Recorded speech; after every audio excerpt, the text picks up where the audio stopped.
es agua, ¿sí?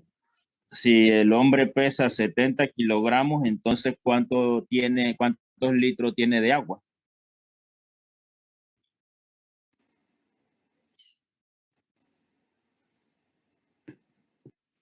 42. 42 litros, muy bien. Entonces eso es lo que llamamos el agua corporal total, ¿ok? Esa agua corporal se encuentra en compartimientos acuosos. Los dos grandes compartimientos son el agua intracelular y el agua extracelular, ¿sí? Y es lo que esta gráfica nos enseña. De este lado tenemos a la célula y tenemos entonces este compartimiento que llamamos intracelular. Todo lo demás que está acá a la derecha, ¿verdad? Es el agua extracelular. Como ustedes ven, la mayor parte del agua corporal total o ACT que lo abreviamos está dentro de las células, ¿sí? Lo interesante es que el agua no está quieta.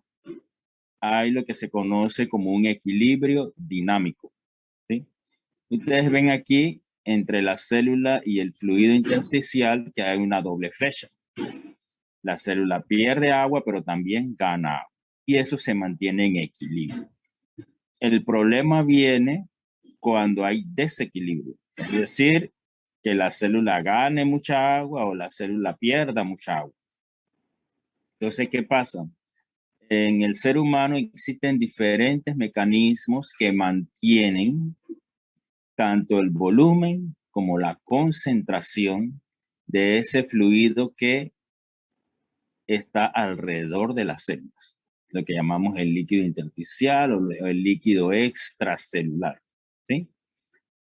Entonces, la célula está en ese medio, el medio acuoso, allí está la célula. Entonces, ese líquido extracelular, ese es el medio que rodea a las células. Por eso cuando hablamos del medio interno, nos estamos refiriendo al líquido extracelular, ¿sí?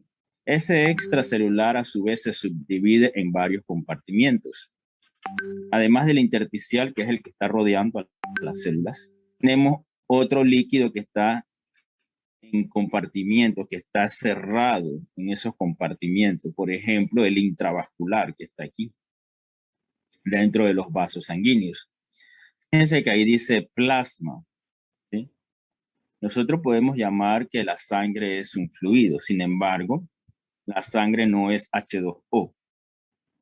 La sangre tiene como base el agua, pero en la sangre tenemos células, tenemos proteínas, etcétera. Y eso, ¿verdad? Es un medio acuoso. Ese líquido intravascular nosotros lo podemos subdividir, ¿verdad? Y vamos a tener las células y vamos a tener el plasma. Entonces, ese intravascular nos interesa la parte plasmática, que es alrededor de 3 a 3,5 litros. Fíjense que el fluido intersticial es alrededor de 12 litros, ¿sí?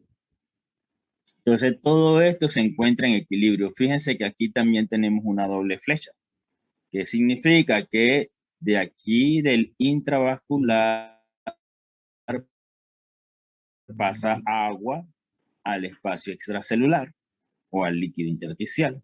Y viceversa, del líquido intersticial también pasa agua hacia la célula. Pero eso se mantiene en equilibrio. Vuelvo y repito, mientras estemos en esa situación de equilibrio, existe lo que llamamos o que conocemos como homeostasis. ¿Han oído hablar de la palabra homeostasis? Sí, profe. ¿Eso qué Se es? refiere a equilibrio. ¿Equilibrio de quién? O sea, en el tema de la sangre, no me acuerdo bien. ¿Pero equilibrio de quién? Es interesante. A ver, José Raúl, dale. María Abre. No es como la capacidad del sistema para regularse internamente. Ok. Entonces el sistema tiene esa capacidad, eso es cierto. ¿Sí? Pero eso es homeostasis, entonces, María, es esa capacidad.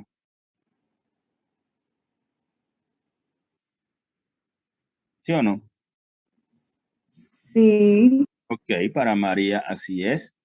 A ver, Leonardo Navarrete, ¿qué es homeostasis?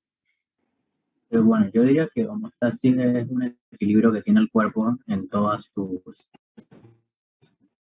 partes, ¿verdad? Equilibrio de agua, equilibrio de moléculas, equilibrio de células, todo es un conjunto que tiene el cuerpo para funcionar como Ok, funciona. Y ese equilibrio es lo que le permite adaptarse a situaciones específicas, que es lo que menciona María. Pero homeostasis como tal es el balance que hay, por así decirlo, en todo el cuerpo.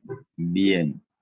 Cuando nosotros decimos todo el cuerpo, eso es de la cabeza hasta los pies, la uña, entonces tiene homeostasis, Leonardo, el cabello también. Bueno, me imagino que sería la parte viva del cuerpo. Ya las uñas y el Entonces no cabello, es todo el cuerpo, entonces no sería todo el cuerpo. no sería todo el cuerpo, ¿cierto? Bien, para hacerlo más fácil, ¿verdad? Se refiere a constancia del medio interno de las células. ¿Cuál es el medio interno de las células? El citoplasma, No, El líquido intersticial. el líquido intersticial, lo acabamos de decir. La célula se encuentra en un medio. El medio que rodea a la célula, ¿cuál es? El líquido intersticial, como bien dice Raúl. Entonces, la capacidad que dice María Ábrego es la capacidad de mantener ese líquido extracelular constante. ¿Constante en qué sentido? En el sentido de volumen y concentración. Entonces, la constancia del medio interno, que es homeostasis, se refiere precisamente a mantener volumen y concentración del fluido extracelular. Todos esos mecanismos que hace alusión María Ábrego se refieren a mantener la constancia de ese medio externo a las células, ¿sí? Pero le llamamos el medio interno, ¿ok? Ojo, esos mecanismos que ella nos dice son mecanismos hormonales en su mayoría, pero también existen mecanismos a nivel celular y a veces son nada más mecanismos físicos. Por ejemplo, ustedes ven estas dobles flechas que están aquí. Ese intercambio de agua es a través de presión osmótica, es a través de ósmosis, ¿sí? Allí no interviene ninguna hormona, son medios físicos, medios químicos, ¿sí? Eso es lo que nosotros tenemos que ver. Bien, otra pregunta para ustedes. A ver, ¿nosotros perdemos agua o ganamos agua durante un día? Perdemos agua Perdemos agua, muy bien, Diego. ¿Y cómo perdemos agua? por la respiración, por el sudor, por la orina, Muy bien. ¿Y cuál es la vía de mayor pérdida? la orina. A través de la orina. ¿Y cuánto se pierde al día en orina? Litros. Ajá. O en mililitros, como me lo quieras Como, decir. yo diría como 2 a 3 litros. 2 a 3 litros. A ver, Quizá un José poco más. Eduardo, ¿estás de acuerdo con él? 2 o 3 litros de orina es normal. En la orina, Ajá. yo diría que 1 litro, 2 litros. 1 litro, 2 litros. Rebeca, ¿estás de acuerdo? Rebeca Denis. Yo sí estoy de acuerdo con Diego. Diría que 2 a 3 litros. De 2 a 3 litros, ¿sí? Yandeli, ¿estás de acuerdo con Rebeca? Sí, bien.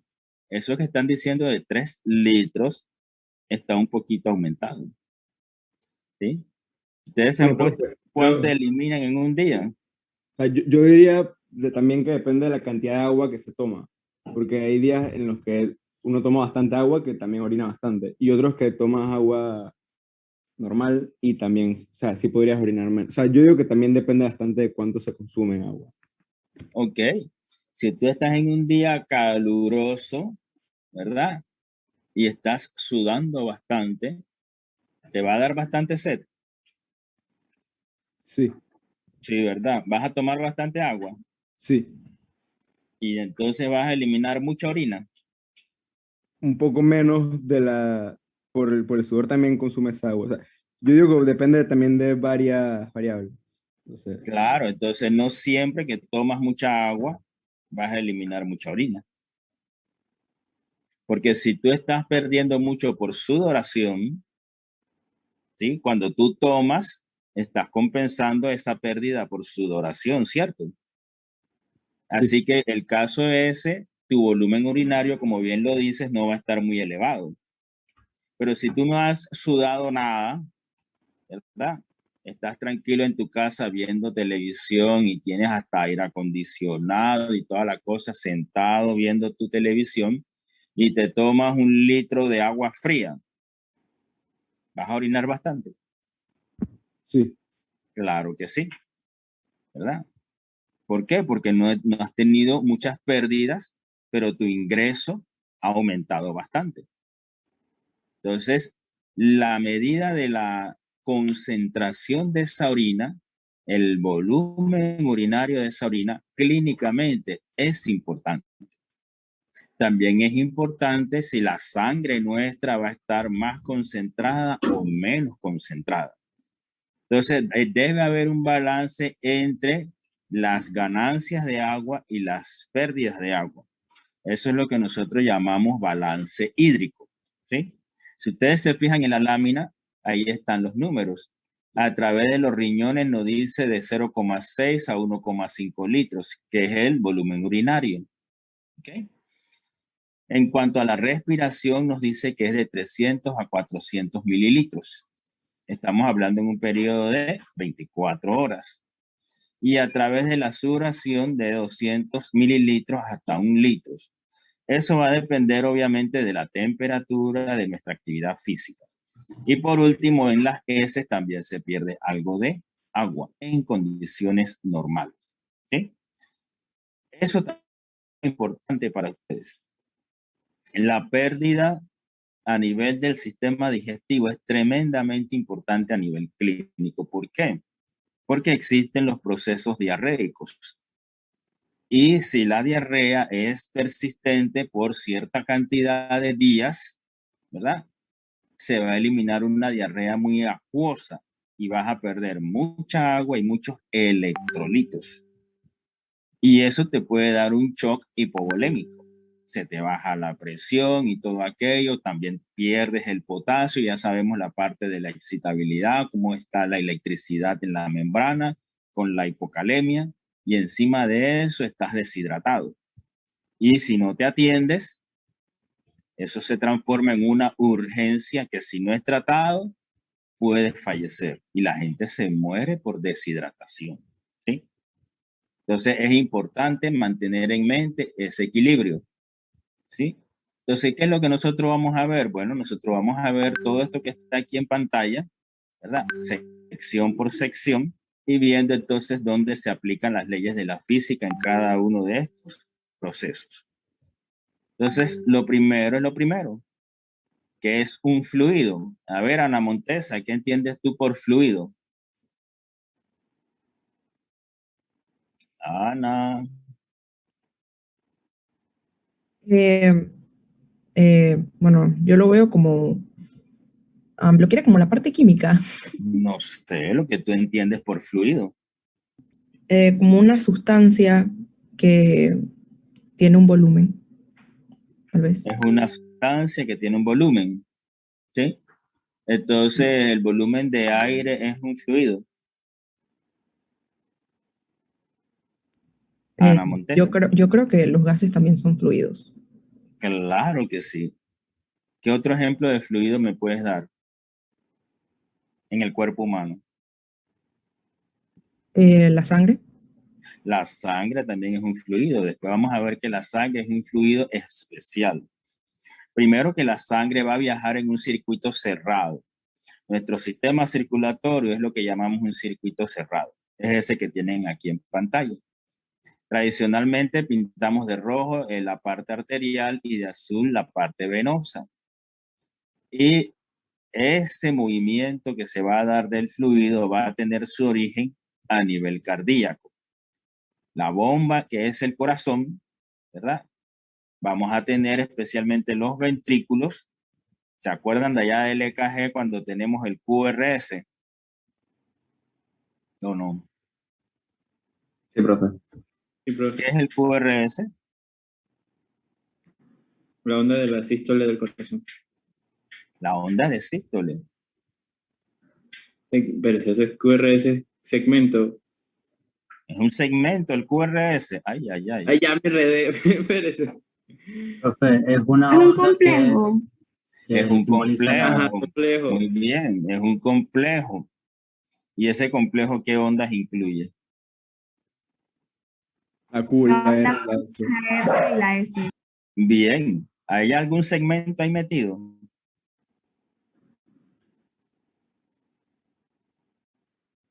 No, En profe. el QRS hay algún segmento. Definitivamente que no. Bien, eléctricamente hablando, ¿qué representa el QRS, Leonardo? La despolarización ventricular. Muy bien. Y como consecuencia de esa despolarización, Leonardo, ¿qué ocurre? Se contraen las fibras del corazón Todo y el se bombea corazón. las del ventrículo y se bombea la sangre. Ventrículo, ventrículo. Hay entonces una sístole ventricular y como bien dice Leonardo, se bombea la sangre. Si estamos aquí en ventrículo izquierdo, se va a bombear a través de todo el sistema arterial, ¿sí? Va a través de las carótidas, va hacia el área de la cabeza y a través de la aorta va entonces hacia el resto del cuerpo. Ocurre el intercambio gaseoso que ya estudiamos en el tema anterior y viene de regreso como retorno venoso, la sangre venosa hacia la aurícula derecha. Bien, ese retorno venoso, esa llegada de sangre a la aurícula derecha, ¿quién la determina? A ver, Brian Pérez, ¿cómo se determina esa llegada de sangre? ¿De qué depende? ¿La sangre sabe que tiene que ir al corazón derecho, Brian? Me imagino que está determinado por las venas que van hacia el corazón. Ok, entonces las venas saben que ellas tienen que llevarse esa sangre hacia el corazón. ¿A Brian? No. Y entonces, la sangre que está dentro de las venas, las venas saben que ellas van a ir hacia el corazón derecho y la sangre también lo sabe.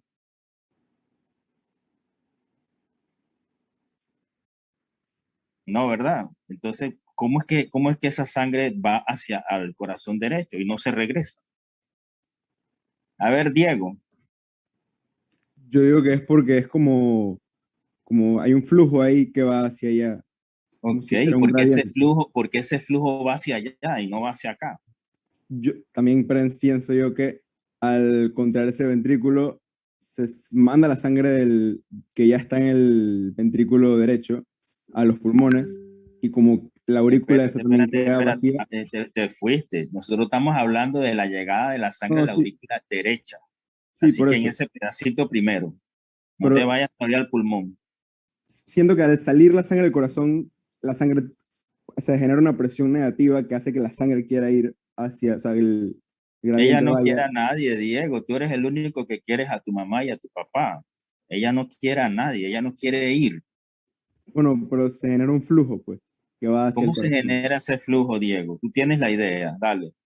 Yo creo que se genera al ya no haber sangre en el corazón por haberla, es como cuando uno aprieta la bomba en el esfigmomanómetro. Ok. La aprieta y sale, pero luego entra el aire de una vez. Así mismo sería el corazón.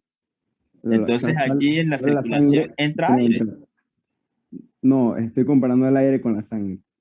Ah, el aire con la sangre. Ok, entonces, siguiendo tu ejemplo del esfigmomanómetro, la bombita esa de caucho del esfigmo sería el corazón. Yo Básicamente. aprieto ese corazón, o sea que hay sístole, y Sale el el aire que estaba ventrículo. allí entonces sale. ¿Es así?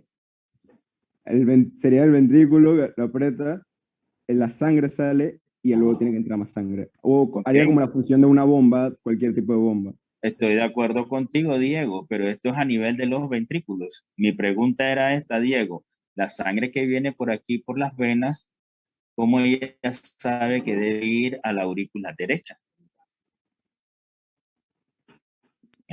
¿Sabes? Una pregunta, ¿no sería por las válvulas? Ok, ¿cuál válvula, María? No, eso sí no me acuerdo.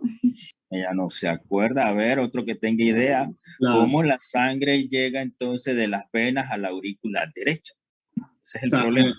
En las venas, la presión es mucho menor que en las arterias. Entonces, las venas tienen como pequeñas valvulitas. Y Eso esas es cierto. valvulitas son las que impiden que la sangre o sea, ya que la sangre tiene poca presión, las valvulitas ayudan a que la sangre no se regrese hacia atrás. Y, o sea, siempre Muy es bien. hacia la Entonces, aurícula. gracias a esas valvulitas es que llega entonces a la aurícula derecha. Raúl, Esas valvulitas contribuyen, pero bueno, también la combinación de las valvulitas con la poca presión restante que sobra. pero si hay poca presión, ¿cómo es que entonces la sangre se mueve si tiene poca presión? O sea, esa presión es lo suficiente como para que se mueva. ¿Y cómo es que hace que se mueva? Las válvulas entonces contribuyen a que no se vaya para atrás, sino que siga su camino hacia la aurícula derecha. ¿Es así? O sea, las válvulas incrementan la presión, bombean la sangre venosa. No, estas válvulas venosas no incrementan la presión. No le metas presión donde no hay. Entonces, las válvulas sí contribuyen a esa direccionalidad que usted dice, Raúl. Eso es cierto. Pero entonces, ¿cómo la sangre es que llega hasta la aurícula derecha? Todavía no hemos resuelto el misterio. Primer misterio. Profe, no es la válvula pulmonar. La válvula pulmonar, pero ya llegaste allá al corazón. Estamos todavía entre vena y aurícula derecha. ¿Hay alguna válvula entre la cava y la aurícula derecha, María Ábrego? No, no hay. No hay, entonces. Primer misterio, a ver, José Eduardo, ¿cómo es que esa sangre se está moviendo de las venas hacia la aurícula derecha? Porque, o sea, están siguiendo ya una circulación, un camino que los lleva hasta la aurícula derecha. Ok, ¿y cómo es que siguen ese camino? ¿Cómo es que la sangre no se regresa? Porque el corazón bombea con suficiente fuerza para que llegue, o sea, para que pase por los diferentes sistemas y llegue de nuevo al corazón. Ok, entonces él dijo un dato muy importante. El corazón, ¿cómo es? Se contrae con suficiente fuerza. ¿Corazón derecho o corazón izquierdo, José Eduardo? Izquierdo. Claro, el ventrículo izquierdo. Entonces, señalo acá. Lo que nos está diciendo José Eduardo es esto: se contrae aquí el ventrículo izquierdo con tanta fuerza que es capaz de bombear la sangre por todo este sistema y llega de regreso a corazón derecho. ¿Es así, Eduardo Velázquez? Correcto, profe. Bien, él tiene mucha razón, nada más es que le faltó un pedacito de la historia. Y es que sencillamente aquí en la aurícula derecha la presión es mínima. Por eso, a pesar de que yo tengo una presión baja en las venas, todavía es más baja en la aurícula derecha. Así que la sangre se va a mover. ¿El misterio cuál es? La sangre se va a mover de un punto de mayor presión a otro punto de menor presión, es decir, por gradiente de presión. ¿Qué quiere decir eso? Que ahí va a haber un gradiente de presión entre la vena cava y la aurícula derecha. ¿A favor de quién? A favor de que la sangre se mueva de la vena cava hacia la aurícula derecha. En otras palabras, si yo tengo un delta P que sería igual a P1 menos P2, P1 sería la presión en la cava y P2 sería la presión en el atrio derecho. P1 es mayor que P2, así que la sangre se va a mover de la vena hacia la aurícula derecha. Y no solamente es allí, en todo el sistema circulatorio ocurre eso. La sangre se va a mover por gradiente de presión. ¿Ok? Y algo muy importante que dijeron, el origen de esa presión es la sístole ventricular, la fuerza de contracción del corazón. ¿Ok? Así que vamos bien, muchachos. Esto que está aquí es un resumen de lo mismo que hemos estado hablando, ¿verdad? Tenemos que el corazón lo dividimos en dos partes, corazón izquierdo, corazón derecho. Corazón derecho recibe la sangre de las venas, sangre desoxigenada, y de la aurícula derecha pasa al ventrículo derecho. ¿A través de qué válvula? La válvula tricúspide. Muy bien, a través de la válvula tricúspide, ¿sí? Y luego el ventrículo se contrae y la envía hacia los pulmones. Allí la sangre se oxigena y regresa entonces a la aurícula izquierda. De la aurícula izquierda pasa a ventrículo izquierdo. ¿A través de qué válvula? La válvula mitral. La válvula mitral, muy bien. Entonces se contrae el ventrículo izquierdo y manda la sangre a través de la arteria aorta. ¿Ok? Fíjense que en el diagrama aquí hay un pequeño dato importante. Ven que la flecha señala a la aurícula derecha y ahí dice PVC. ¿Sí? PVC se refiere a presión venosa central. Presión venosa central. La PVC en el atrio derecho es de 0. Por eso, la presión en las venas, que es alrededor de 7 milímetros de mercurio, es superior a la PVC, que es de 0. Así que la presión, la sangre se va a mover desde las venas hacia la aurícula, donde está la PVC, que es de 0. De este otro lado, aquí añadí la PWP, eso es a nivel pulmonar. Entonces, al nivel pulmonar, tenemos una presión en cuña pulmonar, ¿sí? Pulmonary wedge pressure. Esa presión en cuña pulmonar es la presión media en el lecho pulmonar.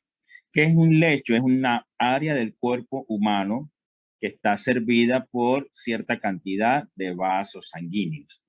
Entonces, todos estos vasos sanguíneos que van hacia el pulmón van a formar el lecho pulmonar. Y la presión que vamos a tener allí es la presión en cuña pulmonar. Después vamos a explicar por qué se le llama en cuña y todo aquello. Entonces, esa presión es más baja que la presión sistémica, pero es mayor que la que encontramos en la aurícula izquierda. De manera que la sangre entonces fluye desde los pulmones hacia la aurícula izquierda. Y allí la aurícula izquierda se va llenando de sangre, y si se llena de sangre va desarrollando más presión. Cuando esa presión supera la presión del ventrículo, entonces la válvula se abre y la sangre pasa entonces a ventrículo. Ventrículo se llena. Si el ventrículo se está llenando, estamos en sístole o en diástole. Diástole. En sístole. Déjame No, ver. profe, diástole. En diástole. Ahora me dicen en diástole. A ver, ¿quiénes hablaron? María Ábrego fue. Sí, profe, yo dije diástole. Diástole. ¿Y alguien más dijo sístole? No, fui yo Tú solita misma, que tú misma. Tú misma dije solita. diástole, sí. Ok. Tiene razón María Ábrego, estamos en diástole. Entonces, cuando el corazón se está relajando, se está llenando de sangre. ¿Sí? Luego que él está lleno ese ventrículo, que está relajado, eléctricamente, ¿qué sucede? Viene el QRS y excita a esas fibras musculares del ventrículo. Cuando excita a las fibras musculares, las fibras se van a contraer o a relajar.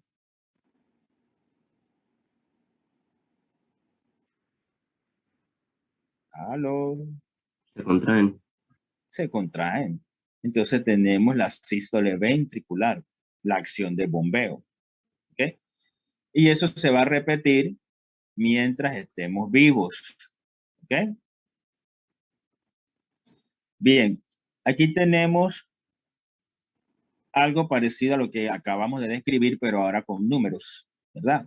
¿Nosotros qué habíamos concluido? Bueno, concluimos que aquí, siguiendo el dibujo de arriba, el corazón es la bomba, él se contrae, genera una presión, ¿verdad? P1, que va a ser mayor que la otra presión en otro punto más distante, que es P2. Se genera un gradiente de presión y la sangre se va en esa dirección. Desde P1, que es mayor, hacia P2, que es menor. Sin embargo, ¿verdad? Eso va a depender de Q. ¿Q qué significa? El volumen que sale del corazón. A eso le llamamos el volumen sistólico. Como está contraído, está en sístole, ese volumen que está saliendo en esa sístole le llamamos volumen sistólico. ¿Por qué es importante ese volumen? Porque ese volumen va a determinar el valor de la presión. ¿Ok? Lo otro que debemos ver es que esa sangre se va a mover contra una resistencia, que es la R que ustedes ven allí. ¿Por qué incluimos todos estos elementos en el análisis? Porque después nosotros tenemos que hacer una analogía con la ecuación de Ohm, con la ley de Ohm, porque la ley de Ohm también tiene en sus componentes la resistencia, tiene el cambio de voltaje y tiene la cantidad de corriente, ¿sí? Así que aquí sería la cantidad de sangre, sería el delta P y sería la resistencia. Y vamos a ver que es muy análogo, ¿ok? Bien. Acá abajo tenemos numéricamente hablando, en la primera línea, la primera fila de arriba, tenemos los diferentes vasos. Comenzamos con la aorta, o sea, saliendo del ventrículo izquierdo. Ella es una sola, ¿verdad? Tiene un diámetro de 2.6 centímetros y un área de sección transversal de 5.3, creo que dice allí, con un volumen total de 180 mililitros. Fíjense qué va sucediendo. A medida que yo me voy alejando, como es la flecha roja acá arriba, vamos viendo que los vasos se van subdividiendo y subdividiendo y subdividiendo. Y vamos a tener entonces grandes arterias, otras ramas de arterias grandes y después tenemos las arteriolas. Estas son mucho más pequeñas. Y después llegamos a los capilares, que todavía son más pequeños, ¿ok? Después la sangre va regresando por las vénulas, por las venas más grandes, hasta que llegamos a la cava, que son dos, la vena cava superior, la vena cava inferior, ¿ok? Fíjense ahora qué sucede, la aorta es grandota, 2.6 centímetros de diámetro, pero cuando llegamos aquí a las arteriolas tenemos 0,002, ¿verdad? De diámetro, es un diámetro súper pequeño. Eso nos va a determinar grandemente el factor R que vemos acá arriba, o sea, la resistencia que tenemos en el sistema. Entonces, el primer punto de alta resistencia va a ser las arteriolas. Y si yo tengo mucha resistencia, la sangre ahora pierde fuerza. Y esa fuerza es la presión, de manera que en ese punto, en la circulación, en las arteriolas tenemos caída de presión. Y es interesante, ¿por qué? Porque ahora cuando pasa por los capilares, pasa con una presión más baja. Y el flujo permite entonces el intercambio que vimos en el tema anterior. ¿El intercambio de quién? De oxígeno y de CO2 a nivel capilar. ¿Ok? Y de ahí vamos entonces aumentando el calibre con las venas. El área de sección transversal también es interesante, fíjense. Aquí tenemos el área de la aorta, ¿verdad?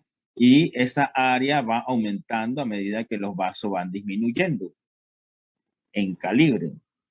Y es el mismo principio que vimos allá en los bronquios, cuando va haciéndose cada generación de bronquios hasta que llegamos a aquellas vías bien pequeñas, que si nosotros las sumamos vamos a tener un área bien grande. Aquí pasa exactamente lo mismo. Vamos a ver entonces que en los capilares vamos a tener la mayor área.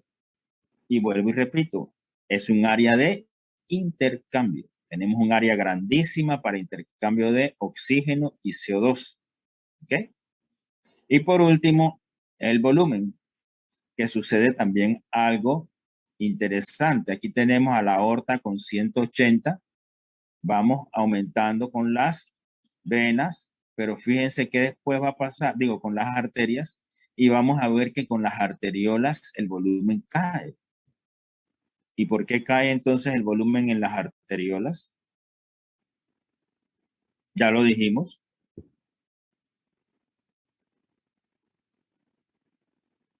A ver, ¿por qué piensan ustedes que cae allí ese volumen en las arteriolas? Por la resistencia. Por la resistencia, muy bien, ¿verdad? Entonces, fíjense, yo paso entonces las arteriolas, pero nuevamente va aumentando en los capilares, ¿sí? Entonces, en los capilares tenemos más volumen, ¿sí? Pero, ojo, cuando llegamos aquí a las venas, fíjense que el volumen vuelve a aumentar.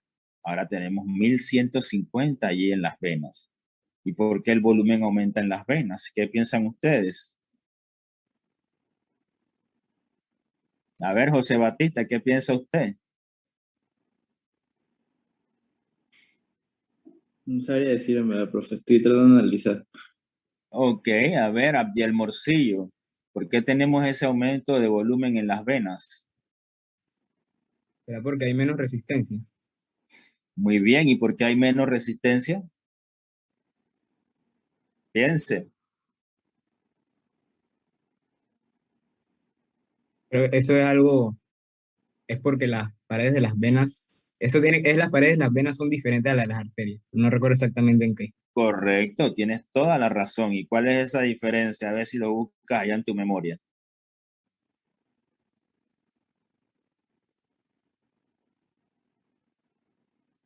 ¿Quién tiene la pared más gruesa, Morcillo? ¿La arteria o la vena? La arteria. La arteria, muy bien. Entonces, si la vena tiene una pared más delgada, ¿quién tendría una pared más distensible, la arteria o la vena? La vena. La vena. Entonces, como la vena tiene la pared más distensible, ella puede alojar más volumen. ¿Sí? Ese es el secreto de las venas. Por eso a la vena le llamamos vasos de reservorio. Entonces, ese reservorio a mí me gusta ponerlo entre comillas. ¿Por qué? Porque no es que la sangre se quede allí depositada, no, sino que debido a esta propiedad que nos acaba de decir Morcillo, ¿verdad? Vamos a tener, si sumamos todas esas venas distendidas, mayor volumen, ¿sí? Pero no es que sea un lago de sangre venosa, no es así, ¿ok? Lo otro también que debemos tener en cuenta es que si se fijan, el volumen de los capilares también es mayor que el de las arteriolas. Y es muy importante porque en los capilares es donde se lleva a cabo el intercambio que ya conocemos. ¿Ok? Entonces, estas cosas hacen que nosotros no podamos tratar, ¿verdad?, a la sangre como cualquier fluido. Por ejemplo, no podemos analizar como lo hacen los ingenieros, que los ingenieros analizan, por ejemplo, el aceite en las tuberías allá en las refinerías de petróleo. Y analizan, por ejemplo, el agua en las tuberías cuando va a ser distribuida por las bombas de allá de Chilibre, del IDAN, que no sé qué. Nosotros no podemos hacer eso. ¿Por qué? Porque ustedes acaban de ver que en los organismos vivos y en particular en el hombre que estamos analizando, esas paredes de las tuberías no son iguales en todas partes. El diámetro de las tuberías no es igual en todas partes. Y encima de eso tenemos que poner que los vasos sanguíneos tienen receptores alfa y receptores beta. ¿Se acuerdan de allá los primeros módulos? ¿Sí? Si yo tengo, por ejemplo, una descarga de adrenalina y adrenalina actúa sobre los receptores alfa en los vasos sanguíneos, ¿eso aumenta el diámetro del vaso sanguíneo o lo disminuye? Disminuye. Disminuye, ¿ven? Entonces, si ustedes tienen una tubería, la tubería no le va a hacer caso a ninguna adrenalina. Pero en el caso de los vasos sanguíneos sí vamos a tener una respuesta. Y para colmo, ¿verdad? No todos los vasos sanguíneos tienen la misma población y la misma respuesta de receptores alfa-adrenérgicos. Habrán unos vasos que van a tener más respuesta, habrán otros vasos que van a tener menos respuesta, y habrán otros vasos que incluso tienen respuesta opuesta con la misma adrenalina a través de receptores beta. Entonces la cosa no es así como que tan simple, es un poquito más complicado. ¿Ok? Seguimos. Entonces el fluido, como bien dijeron ustedes, es un estado de la materia. ¿Se acuerdan que estudiábamos allá en la escuelita líquido, sólido y gaseoso? Bien, aquí es lo mismo. El fluido es ese estado de la materia en que la fuerza de cohesión entre su molécula es relativamente débil. ¿Por qué decimos débil, relativamente débil? Bueno, porque si lo comparamos con los gases van a tener mucho menos fuerza de cohesión, ¿sí? Pero los líquidos tienen más fuerza de cohesión, pero no es suficiente que les ayude a mantener una forma dada. Y en consecuencia ellos adoptan la forma del contenedor. Si usted tiene un galón, ese líquido va a adoptar la forma de ese galón. Si usted tiene una botella, una taza, un plato, etcétera, debido a que esas fuerzas no son tan intensas, tan grandes como en un sólido, entonces el líquido se va a mover, ¿verdad? Y adopta entonces la forma de ese contenedor. Pero su fuerza de cohesión es más fuerte que la de un gas. El gas se escapa del contenedor. El fluido no se puede escapar del contenedor, al menos que pase del estado líquido al estado gaseoso. Que por ejemplo, si ustedes ponen agua a hervir, a medida que aumenta la energía cinética de las moléculas, ahora el agua pasa al estado gaseoso y puede escapar del contenedor. ¿Ok? Hay algunas propiedades que vamos a estar analizando de los fluidos, como la densidad, la gravedad específica, la viscosidad, presión, temperatura, peso específico. ¿Sí? El primero de esos términos es un término netamente químico, así que ustedes deben recordar un poquito la química. Vamos a ver, Puga, ¿qué es eso de densidad? Dígame, Itati, ¿qué es densidad en química? Itati, ¿estás allí? Sí, profe. Dale, pues. Es volumen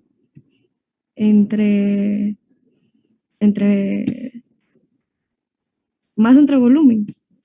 Masa entre volumen. ¿Me estás diciendo o me estás preguntando? Diciendo. Ah, ok. Masa entre volumen, ¿cierto? Dame un ejemplo de un fluido que sea muy denso. A ver, Itati.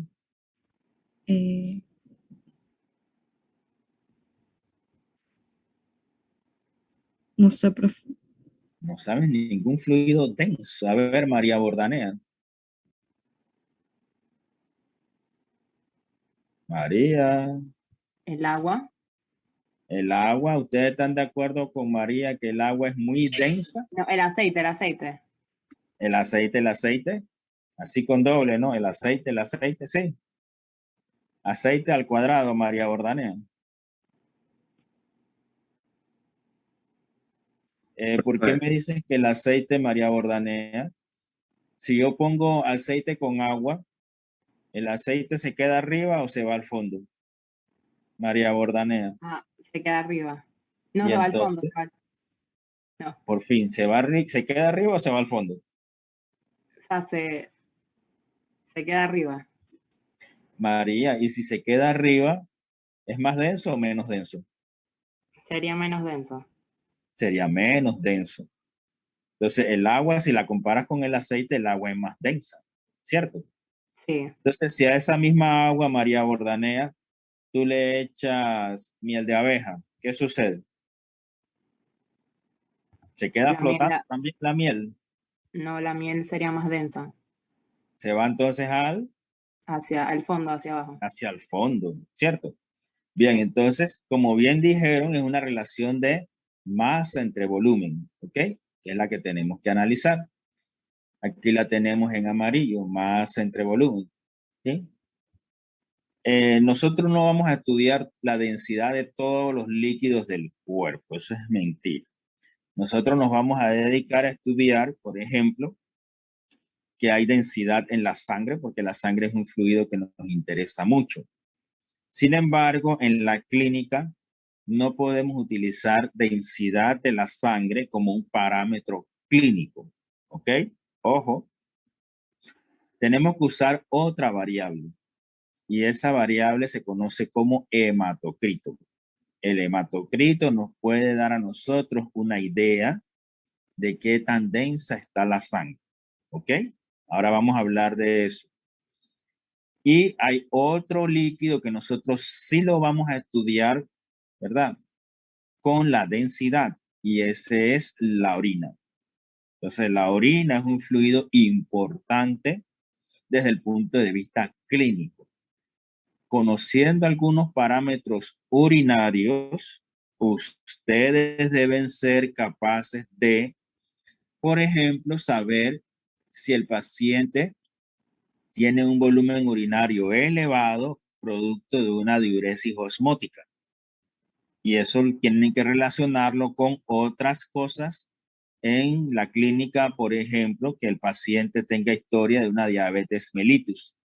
O ustedes ven en los resultados de laboratorio que el paciente tiene hiperglicemia, ¿sí? Entonces, debido a esa hiperglicemia, el paciente ha desarrollado lo que conocemos como diuresis osmótica. Va a tener entonces ese volumen urinario alto. Y puede ser tanta la cantidad de agua que se pierda que la orina entonces baja de densidad. Pero por otro lado, pueden tener que incluso la densidad no sea muy baja, porque entonces también está perdiendo mucha glucosa a nivel de la orina, comparado con otro paciente que tenga una diabetes insípida. Diabetes insípida no tiene que ver nada con diabetes mellitus.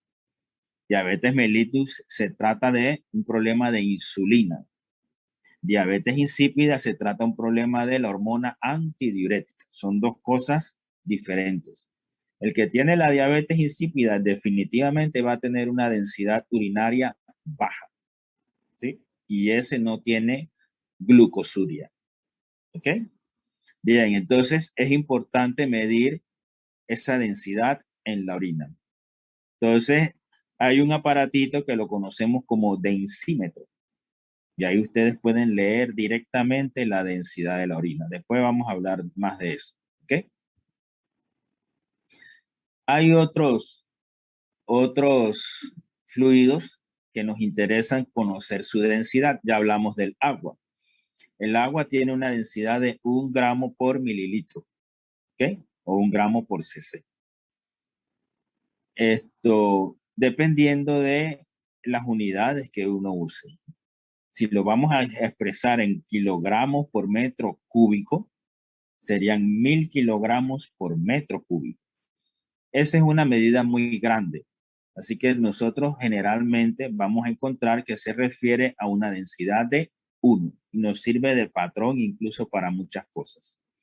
En la tabla van a ver que, como decía María Bordanea, ¿verdad? La densidad del aceite es menor de 1. Por eso el aceite se queda arriba. La gasolina también. Pero el plomo se va al fondo, junto con el acero, junto con el mercurio. Y hacemos un alto en el mercurio. El mercurio tiene una densidad de 13,6 veces mayor que la densidad del agua. ¿Sí? ¿Por qué nos interesan estas dos sustancias, el agua y el mercurio? Porque con estas sustancias se construyen aparatos para medir presión. Entonces, esa presión la vamos a expresar en milímetros de mercurio, es decir, cuántos milímetros se desplaza una columna de mercurio, o la podemos expresar con centímetros de agua, es decir, cuánta presión va moviendo la columna de agua en centímetros. ¿Cuándo usamos uno? ¿Cuándo usamos el otro? Usamos agua cuando vamos a medir presiones bajas. Por ejemplo, ustedes vieron en el diagrama anterior que hablábamos de la PWP. ¿Qué significa PWP?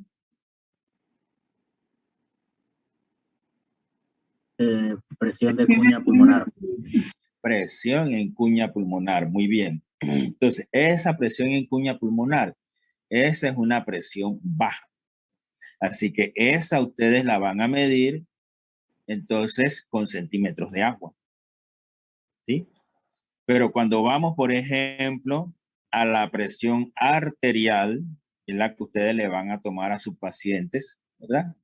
Allí no la vamos a expresar en centímetros de agua, ahí la expresamos en milímetros de mercurio.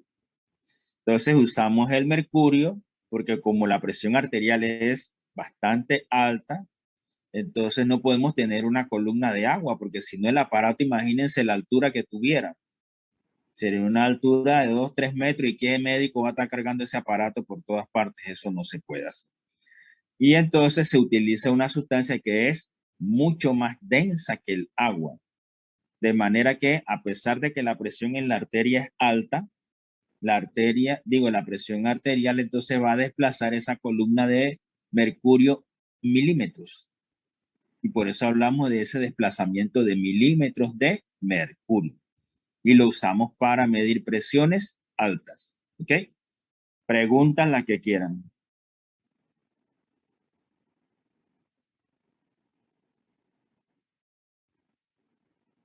Prof, A ver. ¿cuándo es que se usa el alcohol? Bien, el alcohol es bastante liviano y lo vas a usar con presiones bajas.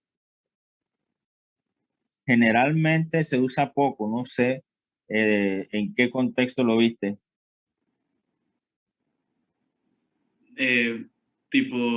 O sea, sabía que existía un termómetro de mercurio y uno también de alcohol, ¿no? Ah, ya, porque sabía que estaba el otro.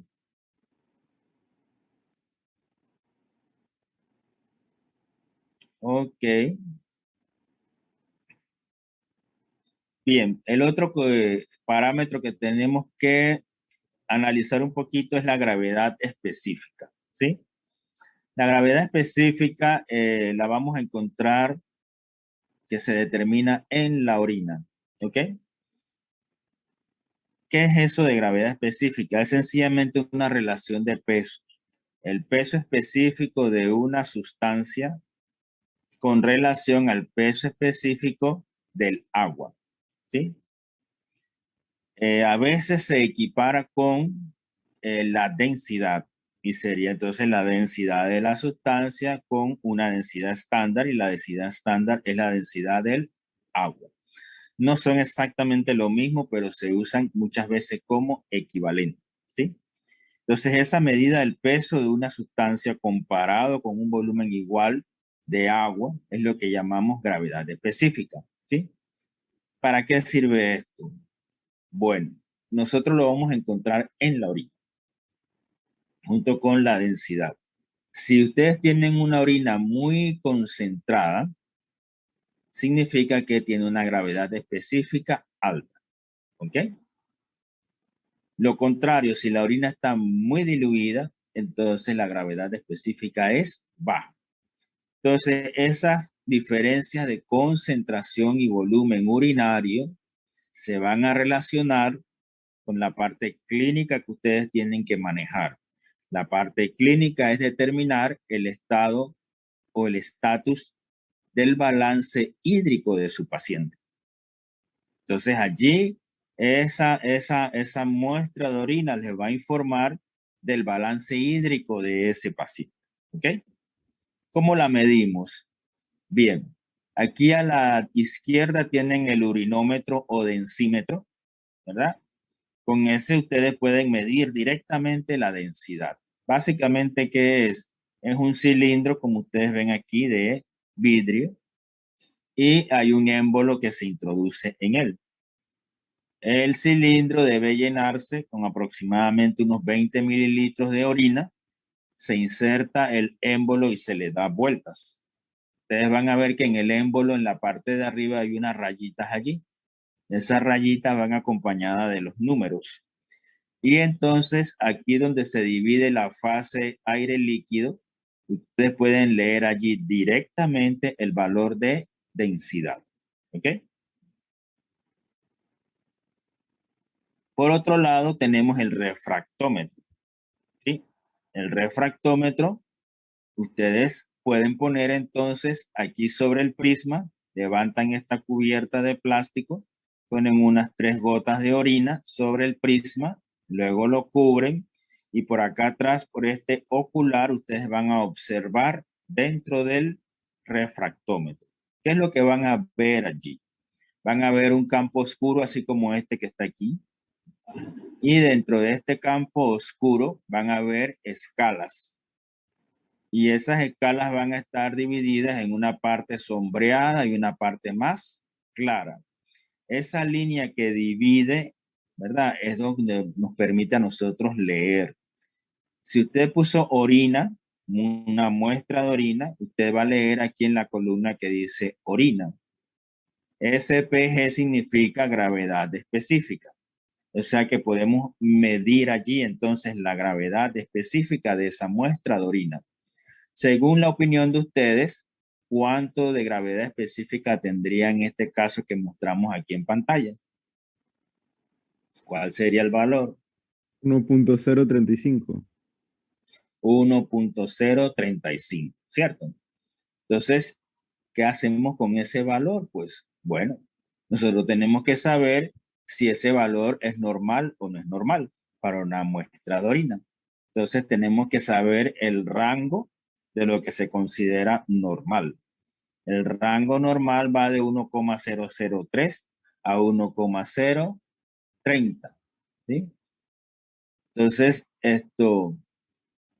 si a mí me cae dentro de ese rango, ¿verdad?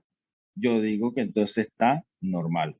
Si mi rango es 1,03003 a 1,035 y yo tengo 1,035, yo todavía estoy dentro del rango normal. Pero eso hay que analizarlo. Ustedes tienen que sentarse y, por ejemplo, saber si ese paciente es un paciente que está hospitalizado y está deshidratado o no. Es un paciente ambulatorio. Si ese paciente ambulatorio siguió las instrucciones de hidratarse o no. Y por eso puede tener ese valor. Entonces, si el paciente está deshidratado, ese valor tiende a subir. En la clínica ustedes van a escuchar muchas veces algunos médicos, algunos tecnólogos que utilizan la palabra 1000. Por ejemplo, en este caso que dice 1,035, dicen 1035, ¿sí? Eso no debe ser, porque eso es, acuérdense, con referencia al agua. El agua es 1,000. Así que como aquí dijeron, es 1,035, ¿ok? Además de usar estos aparatos que ustedes ven aquí, ¿verdad? Existen también las tiras reactivas de urinálisis. Las tiras reactivas de urinálisis son unas pequeñas tiras que tienen varios cuadritos y en esos cuadritos allí va un paquete, va un kit de reactivos. Esa tira reactiva se sumerge en la muestra de orina y eso tiene un tiempo crítico, eso no se deja allí eternamente. Eso tiene un tiempo crítico para que esté en contacto con la orina. Ustedes lo sacan, allí en la caja vienen las instrucciones y eso son sustancias coloreadas. Eso va a haber un cambio de color. Eso usted lo compara entonces con el patrón que viene también allí en el envase y eso le va a determinar cuánto es la gravedad específica, ¿sí? Entonces, por asuntos de practicidad, de que algo es práctico, algo es barato, ¿verdad? Se hace una cosa, se hace la otra. Muchas veces hay muchas muestras que hacer, ¿verdad?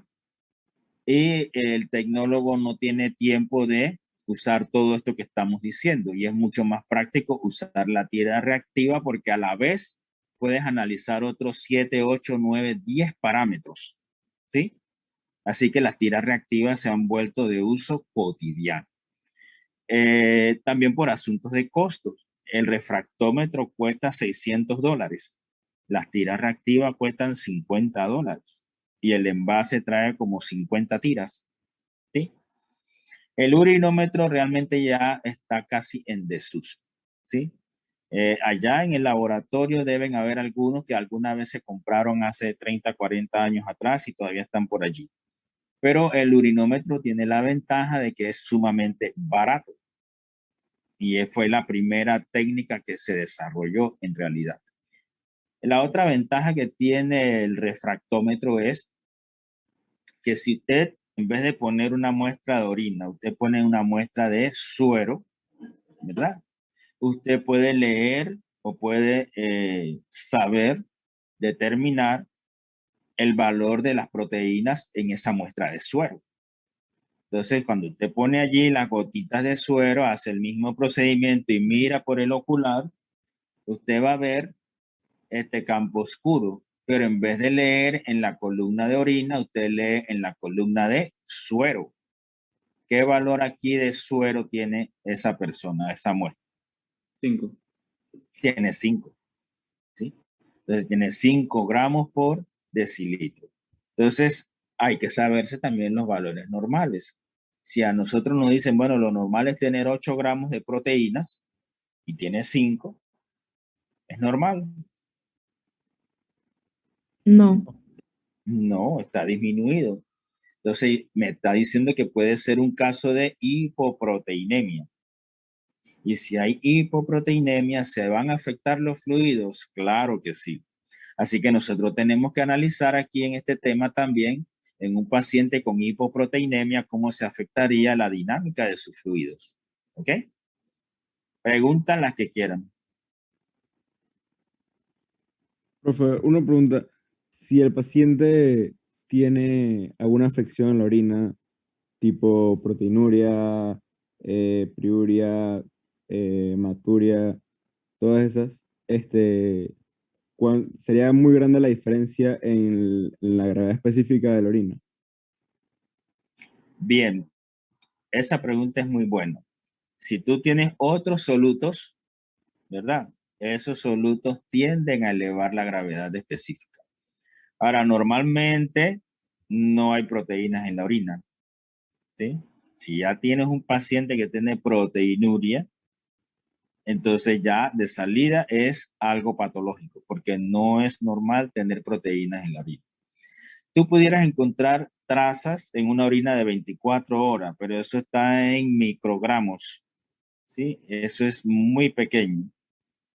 Pero si estás hablando de que la tira reactiva, por ejemplo, te marca una proteinuria ya definitiva, en efecto te puede aumentar la gravedad, te puede aumentar la densidad, quizás no significativamente, pero sí te la puede aumentar. Pero ahí lo más llamativo va a ser el propio dato de la proteinuria, porque normalmente no debe haber proteína en la orina. Y te va a decir, por ejemplo, que el paciente tiene una glomerulonefritis. Claro, Ahora profe, o sí. sea, yo lo preguntaba más en el sentido de, si no tuviera las tiras, tuviera solo un refractómetro, y el paciente tiene una proteinuria patológica, pero ni el paciente ni yo lo sabemos, y yo estoy analizando la orina, ¿habría alguna forma de, por el refractómetro, ver que tiene una proteinuria? Ya que tener un valor muy elevado, La bueno, lo gravedad, puedo. la gravedad específica te va a salir elevada, Pero pero entonces, no necesariamente te va a decir que es por la proteína. o sea, no hay un Te sale parámetro elevada concreto y que ya. diga, un valor que ya es muy elevado para ser normal y ya tendrías una proteinuria. No.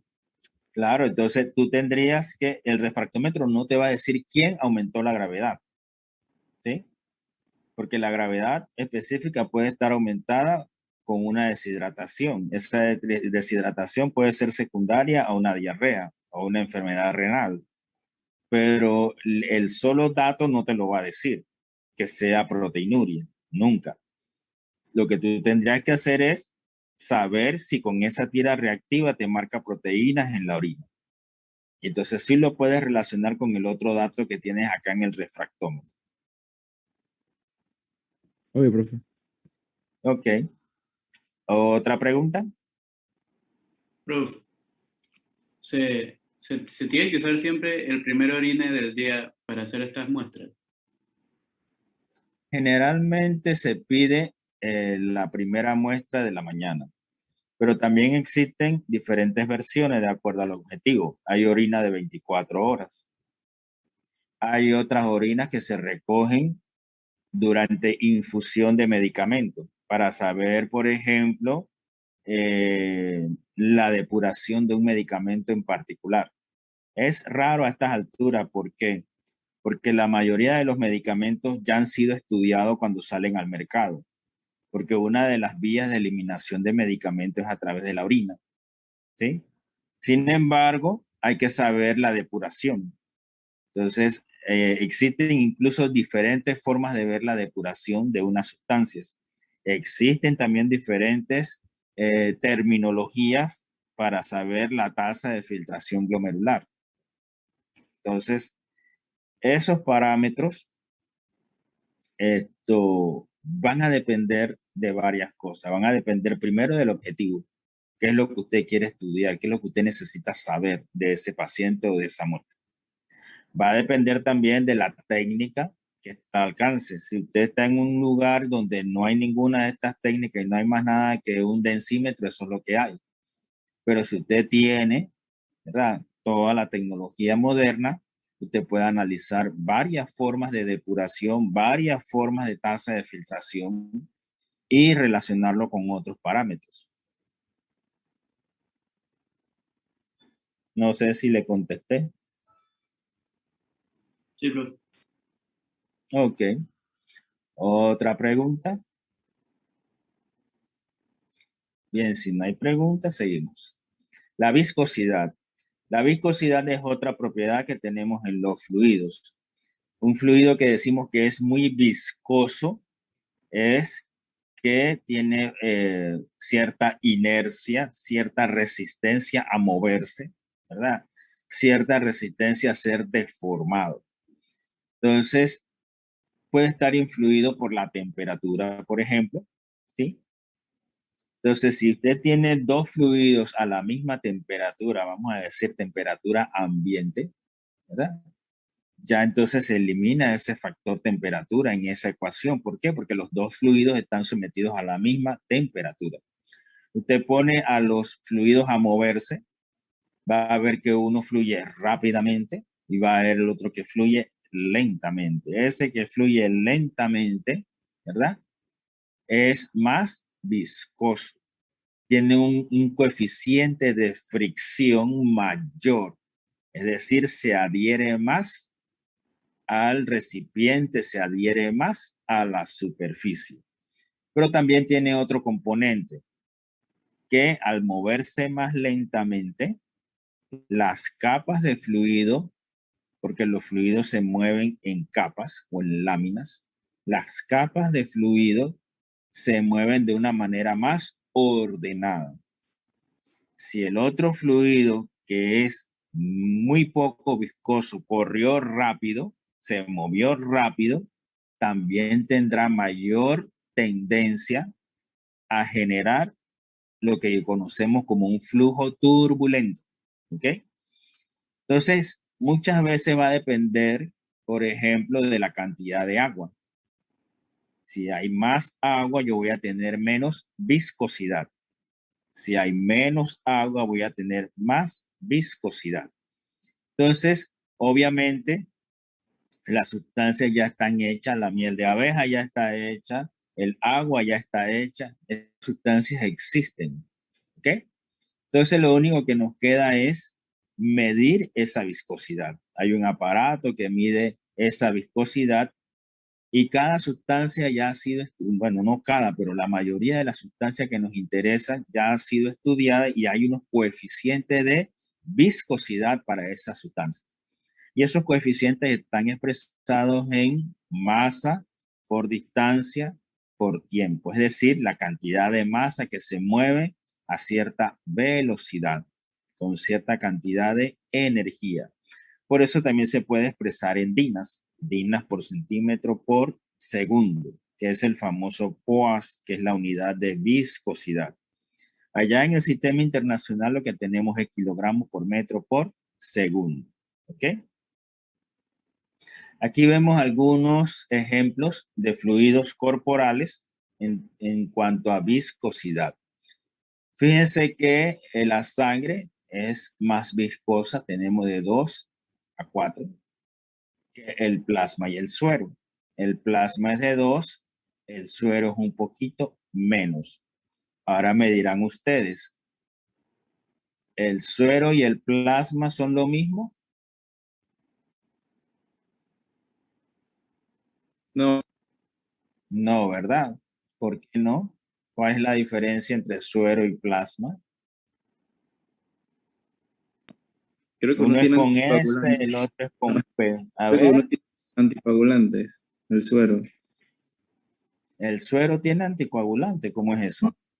No, no, al revés, el plasma. ¿El plasma o el plasma? El ¿Cuál de los plasma. dos? El plasma. El plasma. Sí, ¿El plasma se obtiene con anticoagulantes? Claro que sí. ¿Sí? Usted tiene una muestra de sangre y usted pone un anticoagulante allí y usted centrifuga. Esa parte líquida que le queda ahí sería suero o plasma. Sería suero. Sería suero, dice, y usaste el anticoagulante y tiene suero. O sea, después de centrifugar me queda como algo transparente. Ese sería el suero.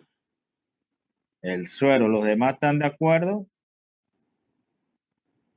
Creo que uno, o sea, por lo menos el suero es el que tiene como lo que es el agua y el plasma es lo que tiene tipo los glóbulos rojos y todo eso.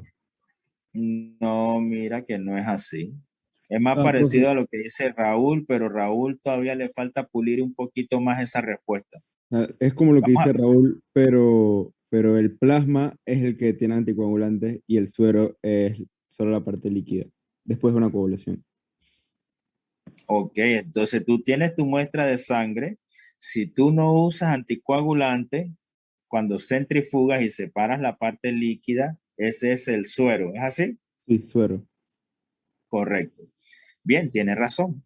Si yo no estoy usando ningún anticoagulante, ¿verdad?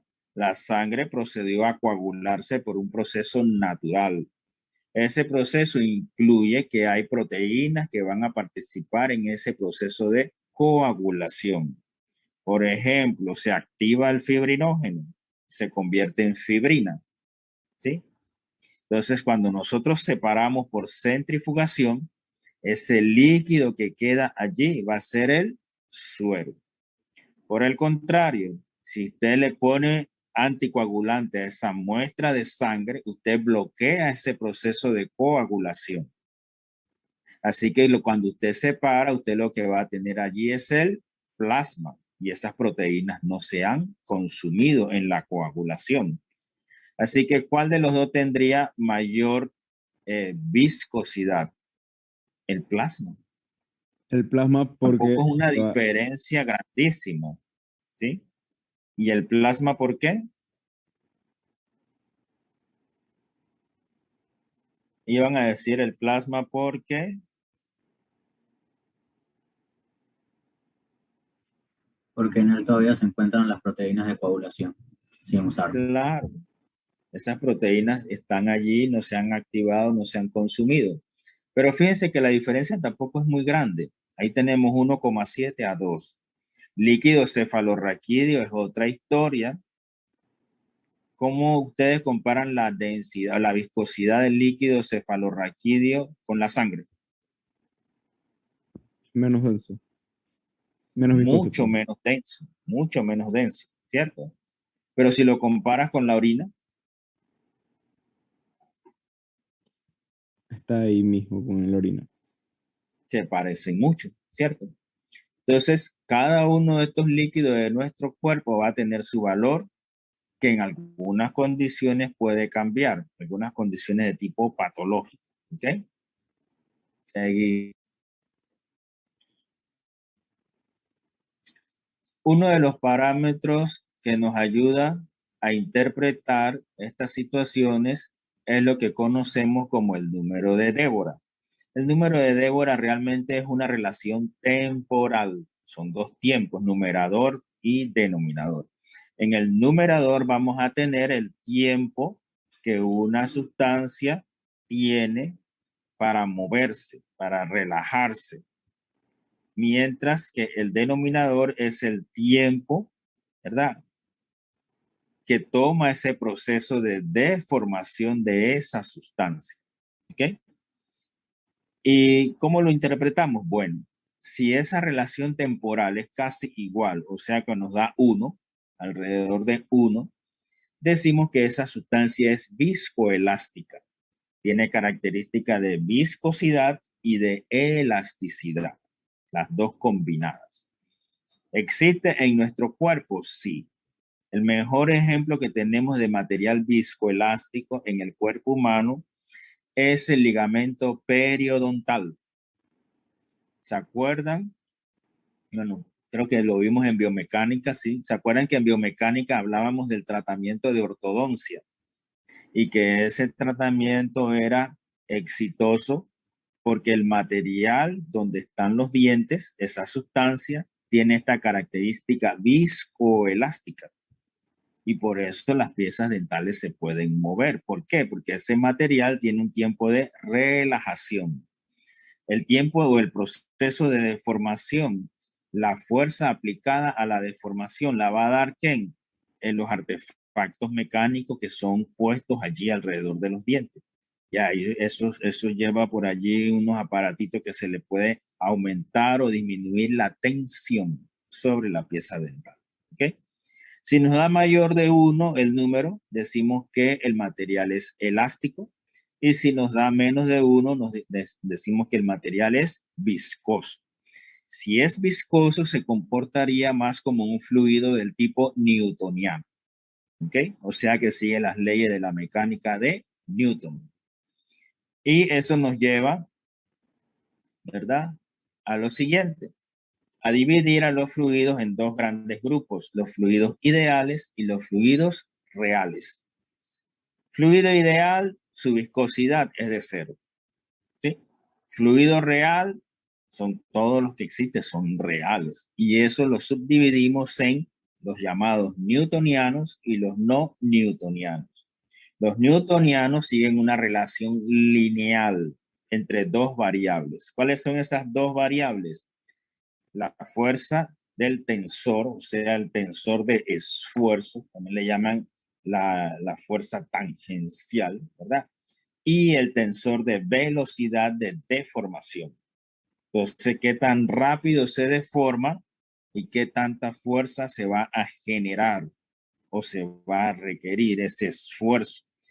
Entonces, si esa relación es lineal, ¿verdad?, entonces decimos que es newtoniano. Ejemplo, el agua. ¿Sí? Allí prácticamente no hay muchas propiedades elásticas, pero son incompresibles. A diferencia, los no newtonianos no tienen esta relación lineal. ¿Por qué? Porque esa relación varía de acuerdo a la temperatura y la presión. Ahí entran prácticamente todas las sustancias que tenemos en la casa, ¿verdad? Lo que tenemos en nuestro mundo alrededor, incluyendo la sangre. Si nosotros vemos el perfil de velocidad de flujo de estos dos tipos de fluidos, son muy diferentes. En la gráfica que tenemos a la derecha, si es un fluido ideal, decimos que el perfil es plano. Cada una de las capas de ese líquido va a tener la misma velocidad, ¿sí? Porque no hay fricción, no hay viscosidad, ¿ok? En la figura de la derecha tenemos el perfil que llamamos parabólico. Ahí tenemos los fluidos reales. Aquí la capa que se encuentra en el eje de movimiento, esta que está en el centro, es la más rápida. A medida que yo me voy alejando, va aumentando la fricción contra la pared del contenedor. En nuestro caso, si es la sangre, sería contra la pared de los vasos sanguíneos.